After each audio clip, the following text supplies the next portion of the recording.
Special पाडव्यासाठी मी variety घेऊन आले आहे. ऑफर लावलेली आहे. आता ह्याची प्राइस पहिला 1100-1200 प्राइस होती. ओरिजिनल डोला सिल्क मध्ये साडी जाणार आहे ही. पूर्ण अशी ऑल ओव्हर डिझाईन जाणार आहे.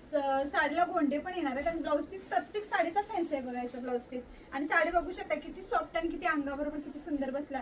फॅब्रिक एकदम सॉफ्ट आहे. ह्याचे कलर पण बघून घ्या. आणि ह्याची ऑफर प्राइस फक्त 799 रुपये ऑल इंडिया फ्री शिपिंग. 1200ची साडी आता मी ऑफरला 799 ला द्यायला लागलोय. डिझाईन बघून घ्या. त्याची व्हिडिओ पण पोस्ट केलेले आहे. आता मी ऑफर प्राइस लावलेले आहे फक्त 799 रुपये ऑल इंडिया फ्री शिपिंग. फक्त 799. किती बुकिंग नंबर 9922071224 राहणार आहे. दुसरा कोणताही नाहीये. राणी कलर कसले गोल्ड कलर आहेत बघा ना. हा वाईन कलर किती बेस्ट वाटते. किती सुंदर आहे. आणि रेट काय किती कमी आहे. फक्त 799 रुपये all India free shipping. Colour काय भरेल बघून घ्या ना. हा चॉकलेटी कलर जो मी मगाशी दाखवला तो वाईन. हा चॉकलेटी व मी वेअर केलेला रेड कलर आणि ग्रीन पण कसलं भारी वाटतं बघा. फक्त 799. बुकिंग नंबर 9922071224 हाच राहणार आहे. ह्याच्या व्यतिरिक्त दुसरा कोणताही नाहीये. अशा नवीन व्हरायटी पाहण्यासाठी आपल्या पेजला फॉलो करा. नक्की व्हिजिट द्या.